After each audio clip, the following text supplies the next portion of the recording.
Satu hari Nabi bertemu dengan Sayyidina Huzaifah Al-Yamani. Nabi ceritakan kepada Huzaifah, kamu akan dapati fasa pertama, kamu akan dapati bumi ini akan diperintah oleh satu kerajaan, iaitu kerajaan kenabian, iaitu kerajaan aku. Hanya Allah sahaja yang tahu berapa lama tempoh pemerintahan aku, kata Nabi. Lalu kita tengok sirah para Nabi. Nabi memerintah kota Madinah selama 10 tahun. Apabila selesai sahaja pemerintahan aku, kata Nabi, fasal yang kedua kamu akan dapati naik satu kerajaan, naik satu pemerintahan yang digelarkan sebagai Khulafa Ar-Rashidin, yang mana mereka semua akan diangkat melalui satu majlis syura. Sepakat para sahabat, sepakat para satu majlis mengangkat seorang itu menjadi pemerintah. Itu Sayyidina Abu Bakar dilantik di hari kewafatan Nabi SAW. Itu fasa yang kedua. Maka Nabi sambung, wahai Huzaifah, ketika mana kamu dapati kerajaan Khulafa Ar-Rashidin telah pun jatuh, ketika itulah akan naik satu kerajaan yang digelarkan sebagai kerajaan monarki.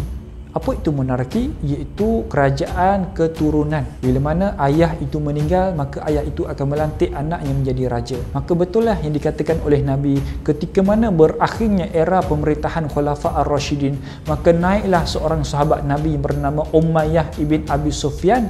Terbentuklah Bani Umayyah ketika itu. Maka bila mana Muawiyah ibn Abi Sufyan meninggal, maka dilantik Yazid ibn Muawiyah menjadi khalifah. Begitulah seterusnya, dan kerajaan ini bertahan selama 100 tahun. Adakah berakhir begitu saja? Tidak. Tengok balik sirah. Bila mana kerajaan Bani Umayyah telah pun jatuh, maka naiklah satu kerajaan Daulah Abbasiyah yang bertempat di Iraq. Mereka lah yang menyambung pemerintahan Islam ketika itu. Lalu bila mana mereka naik itu Daulah Abbasiyah, mereka pun mengamalkan monarki. Bila mana kerajaan ini telah pun jatuh, ketika itulah kita dapati ada satu kerajaan yang baru, kerajaan Osmaniyah. Kerajaan inilah kerajaan terakhir untuk Islam. Maka ketika itulah umat Islam akan melihat satu kerajaan yang baru yang akan naik. Sesungguhnya kerajaan baru itu adalah kerajaan yang zalim, dipimpin oleh orang yang zalim, diberikan satu aturan-aturan yang zalim yang menyebabkan semua rakyat rasa tertekan di bawah pemerintahan kerajaan yang zalim itu. Dan kerajaan yang zalim ini sangatlah lama.